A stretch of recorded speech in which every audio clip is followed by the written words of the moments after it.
Assalomu alaykum, hurmatli kuzatuvchilar, kanalimiz obunachilari. Bugungi obzordagi modelimiz Isuzu Imper 75 -18 graduslik refrigeratorimiz, ya'ni gradusi 0 gradusda -18 gacha sovutish xususiyatiga ega. Bu modelimiz dvigateli 155 ot kuchiga ega bo'lgan turbo dizel dvigateli bilan jihozlangan. Yoqilg'i sarfi 100 km ga 16 litrni o'z ichiga oladi, ya'ni 100 talik bak hajmiga ega.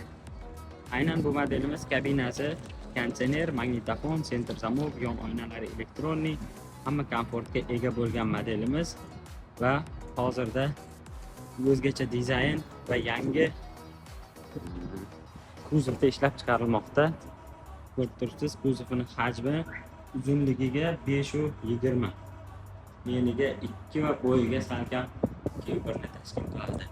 Ya'ni 23.5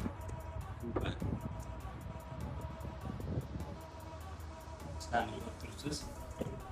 Boshqalari led faralari ham bor.